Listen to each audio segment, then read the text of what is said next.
Le livre d'Enoch est complètement dingue. J'en ai parlé tout seul. C'est incroyable. Il ne s'agit pas seulement des géants, il s'agit aussi des extraterrestres. Il s'agit des observateurs descendus sur Terre et qui se sont unis aux humains. Certains secrets ne sont jamais destinés à être révélés. Le livre d'Enoch en est un exemple.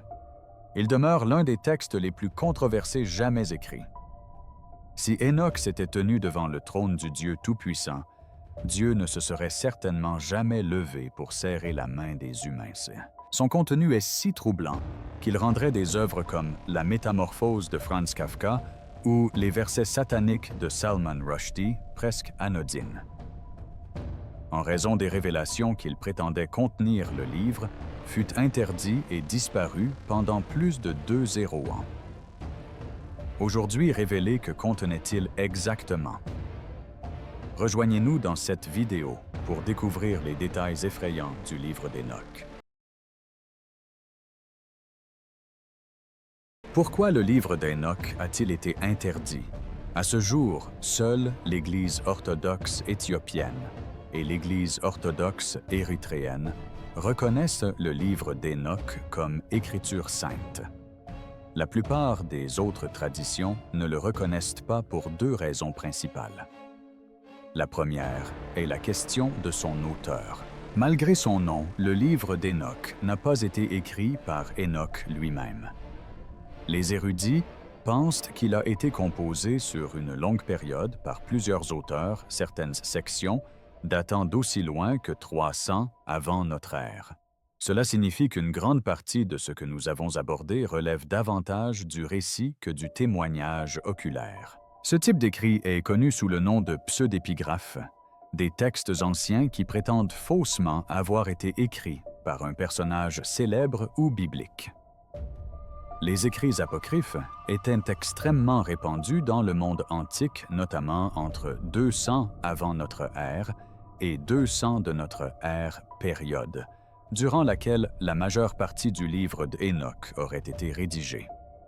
Autrement dit, bien que le texte attribue la paternité du livre d'Enoch à Enoch, aucun érudit crédible ne croit que le patriarche biblique en soit réellement l'auteur. Cela situe ses écrits environ 30 à 40 ans après la période où aurait vécu Enoch. De ce fait, une partie importante de leur structure est comparable sinon à l'intention à des œuvres comme Le Seigneur des Anneaux. La seconde raison de leur rejet est l'incohérence. Le livre d'Enoch présente des contradictions et des variations théologiques qui ne concordent pas toujours avec les écritures canoniques. Ces incohérences ont suscité de sérieux doutes quant à sa fiabilité et son authenticité parmi les premiers responsables de l'Église.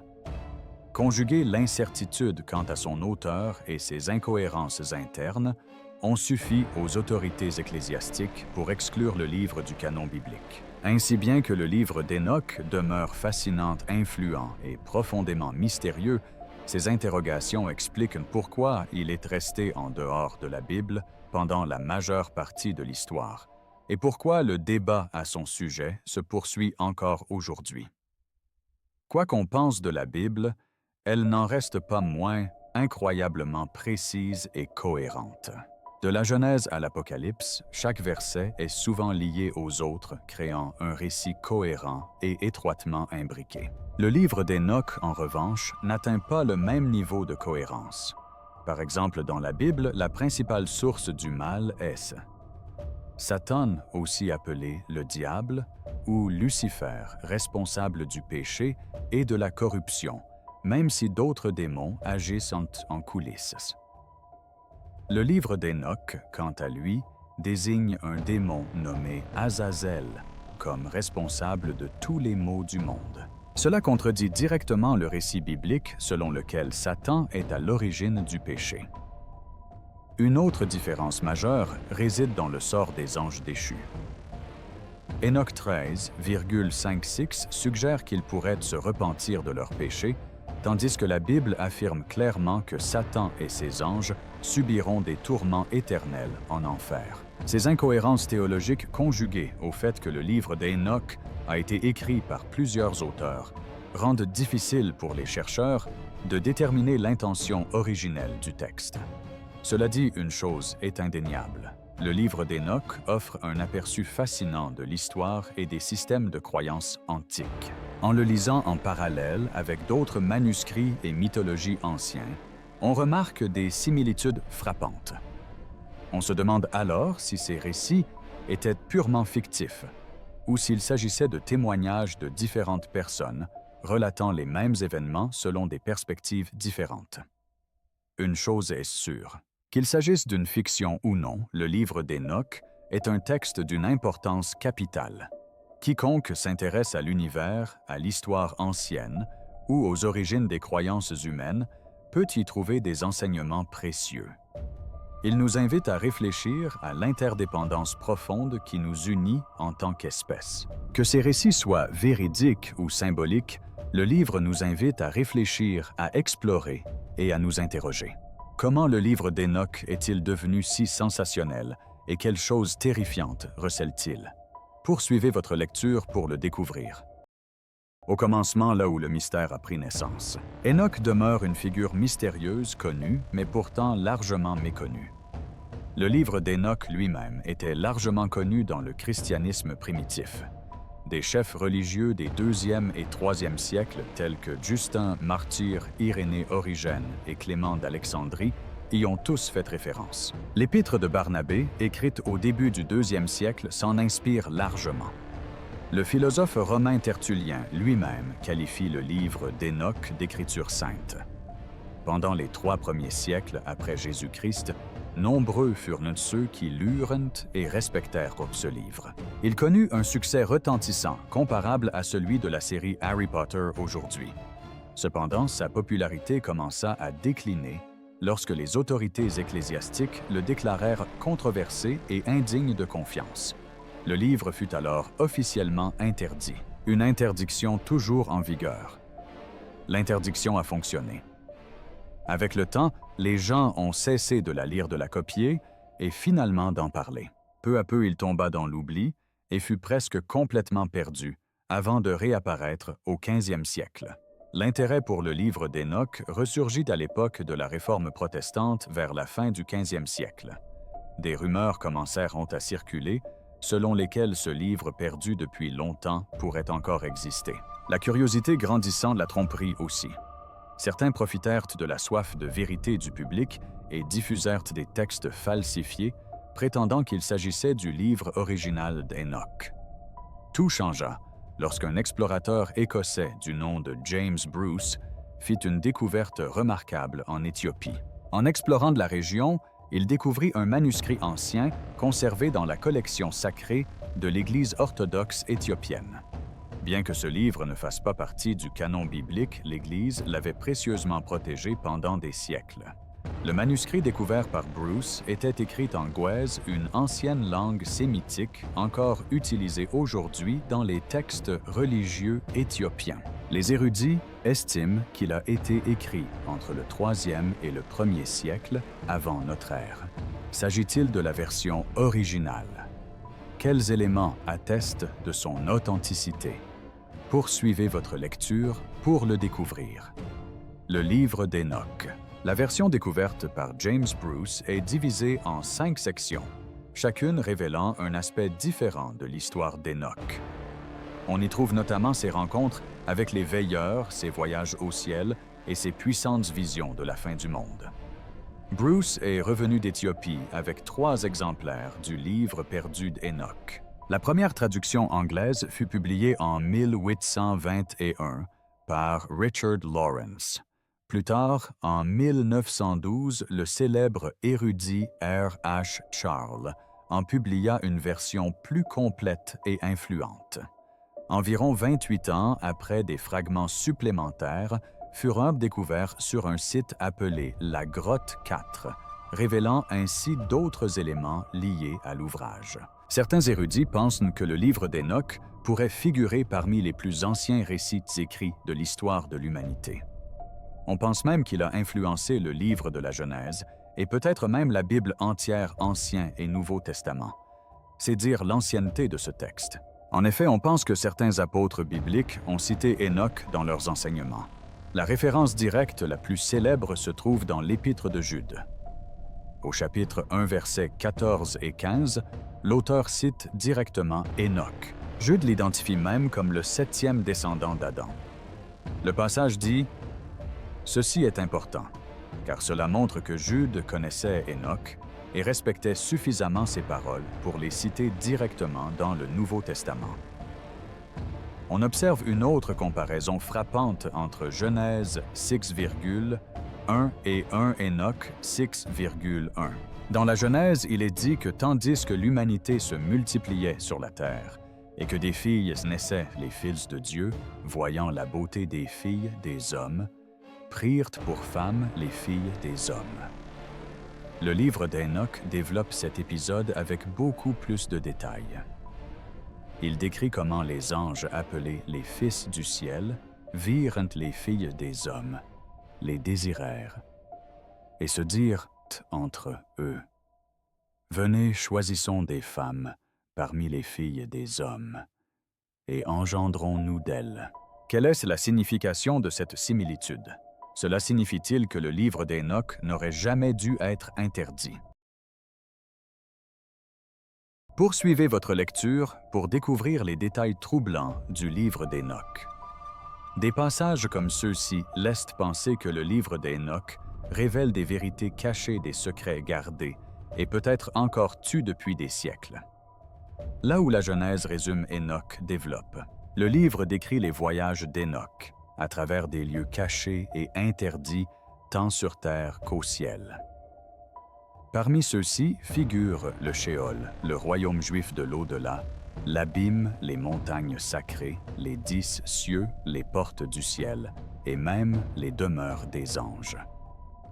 Le livre d'Enoch est si profond et détaillé que certains ont même affirmé qu'il relate la première rencontre de l'humanité avec des êtres non humains, une affirmation qui continue d'alimenter débats, curiosité et controverse à ce jour. Cela peut paraître incroyable, mais le deuxième livre d'Enoch décrit les rencontres d'Enoch avec des êtres manifestement non humains. Ces entités sont connues sous le nom de veilleurs. Selon le texte, les veilleurs sont descendus du ciel et ont interagi directement avec l'humanité. Enoch décrit ainsi ce moment. Alors que j'étais seul chez moi, 2 hommes d'une stature immense apparurent devant moi. Leurs visages rayonnaient comme le soleil, et leurs vêtements et leurs voix étaient magnifiques. Des descriptions comme celle-ci fascinent les chercheurs depuis des siècles. Des auteurs tels que Erich von Däniken, le Suisse, connu pour ses théories sur l'influence extraterrestre sur les premières civilisations humaines, pensent que les êtres décrits par Enoch pourraient être des extraterrestres, ce que nous appellerions aujourd'hui des aliens. Un autre détail intriguant concerne la description qu'Enoch fait du mode de transport des veilleurs. Il affirme qu'ils voyageaient dans des chars de feu dont les roues tournaient si vite qu'elles semblaient brûler. Le bruit de ces chars est comparé au tonnerre, et ils se déplaçaient à des vitesses extraordinaires. Pour beaucoup, ces descriptions ressemblent étrangement aux récits modernes d'observation d'OVNI. Aujourd'hui encore, des personnes de tous horizons rapportent avoir vu des objets volants se déplaçant à grande vitesse et émettant des bruits puissants semblables au tonnerre presque exactement comme Enoch l'a décrit il y a des milliers d'années. Ce qui est particulièrement intéressant, c'est que nombre de ces témoins modernes ne sont pas religieux. Et même parmi les chrétiens, la plupart ignorent que l'absence d'influence religieuse contribue, selon certains, à rendre ces récits plus crédibles. Quels autres faits prouvent la véracité des écrits du livre d'Enoch? Voyons voir. Preuve de l'exactitude du livre d'Enoch. Les partisans du livre d'Enoch s'appuient sur les Sumériens, l'une des plus anciennes civilisations connues. Les Sumériens, qui vivaient dans l'ancienne Mésopotamie, furent les premiers à développer une langue écrite, et beaucoup pensent qu'ils furent également parmi les premiers à étudier systématiquement les étoiles. Leurs écrits décrivent des êtres célestes qui ressemblent fortement aux observateurs mentionnés par Enoch Bouak. Pour certains, cela suggère que le livre d'Enoch pourrait ne pas être qu'un simple texte religieux, mais l'un des plus anciens témoignages de l'humanité concernant un contact avec des intelligences non humaines. Dans la mythologie sumérienne, on trouve des récits de dieux décrits comme des êtres célestes descendus sur Terre pour transmettre aux humains un vaste savoir. Ceci présente de fortes similitudes avec le livre d'Enoch. Certains pensent que cela explique comment les civilisations anciennes ont pu bâtir des structures colossales à travers le monde parfaitement alignées sur les étoiles. Selon les Sumériens, ces êtres célestes étaient appelés les Anunnaki. Tant les descriptions d'Enoch que les textes sumériens les présentent, qu'on les nomme veilleurs ou Anunnaki comme des entités venues d'un autre monde. Ils sont décrits comme des figures immenses et rayonnantes, souvent qualifiées d'êtres lumineux. En effet, une chronique égyptienne antique affirme même que Enoch a contribué à la construction des grandes pyramides. Dans cette perspective, les connaissances avancées acquises par l'humanité, selon le livre d'Enoch, pourraient provenir d'un contact avec une civilisation non humaine très avancée. À l'instar des Sumériens, ces êtres auraient enseigné de nombreuses choses aux humains. Armes, astrologie, enchantement, structure des constellations, comportement des nuages, signes de la Terre, mouvement du Soleil et course de la Lune, autant d'éléments qui ont permis aux observateurs d'accélérer le développement de la civilisation humaine. Mais cela soulève une question importante. Qu'est-ce qui a mal tourné? Voyez les choses ainsi. Offrir une technologie de pointe à l'humanité avant qu'elle ne soit au point, c'est comme offrir une Ferrari à un enfant. Le résultat est presque toujours un désastre. Dans cette analogie, l'humanité était comme un enfant. Les hommes ont mal utilisé le savoir qui leur avait été transmis, ce qui a engendré corruption, orgueil et destruction. C'est là qu'intervient l'histoire des Néphilim. Qui sont les Néphilim et comment ont-ils fait dérailler l'histoire? Regardez la suite pour le découvrir. Enoch a tout vu. Le plus grand chaos de la Terre. Si certains croient qu'Enoch a rencontré des êtres extraterrestres, la plupart des exégètes bibliques et ceux qui s'appuient sur la Bible traditionnelle interprètent différemment le récit des veilleurs. Ils estiment qu'Enoch ne décrivait pas des extraterrestres, mais des anges. Selon cette perspective, les veilleurs étaient des anges investis d'une unique mission, veiller sur l'humanité. Leur incapacité à respecter ce rôle est à l'origine du chaos décrit dans les textes anciens. C'est peut-être pourquoi on les appelait les veilleurs. Leur rôle était simple, observer l'humanité sans interagir avec elle. C'est là qu'ils ont failli et qu'ils ont désobéi à Dieu. Les veilleurs ne se contentaient pas d'interagir avec les humains. Poussés par le désir, ils quittèrent le ciel et descendirent sur terre. Sous l'influence de leur chef Semyaza, ils prirent des Santouk, des femmes humaines, pour épouses et s'unirent à elles. De ces unions naquirent les Néphilim.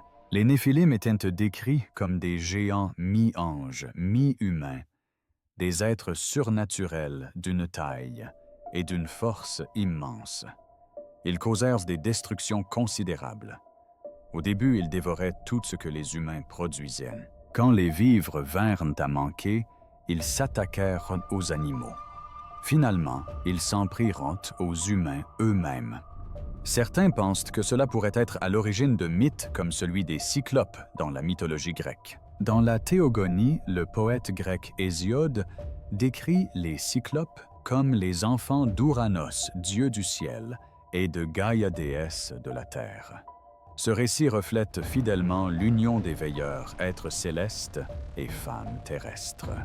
Les Néphilim bouleversèrent l'ordre naturel du monde.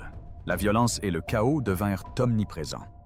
D'après ces récits anciens, il ne restait qu'une seule solution, une réinitialisation. Ce bouleversement fut le déluge. Le déluge est décrit comme un châtiment divin, infligé aux Néphilim. Considérés comme une abomination, leur existence même était censée avoir engendré des niveaux de péché et de corruption jamais vus auparavant. Leur éradication était perçue comme le seul moyen de rétablir l'équilibre. Certains évoquent même la découverte présumée de squelettes géants et de crânes massifs dans différentes parties du monde comme preuve qu'une race de géants a jadis foulé la Terre. Bien sûr, aujourd'hui, beaucoup considèrent qu'il ne s'agit que de légendes. Vous avez peut-être raison de considérer cela comme un mythe, mais qu'en est-il des prophéties qui se sont réalisées? Qui était vraiment Enoch? Pourquoi en sait-il autant, alors qu'il a été enlevé avant le déluge? Poursuivez votre lecture pour le découvrir. Enoch, l'homme qui ne mourut jamais. Enoch est un personnage biblique important qui vécut avant le déluge de Noé. Il était le fils de Jared et le père de Mathusalem. Selon la Genèse, Enoch vécut 365 ans. Le texte dit qu'il marcha avec Dieu et qu'il disparut car Dieu le prit. Genèse 5,2-1-24.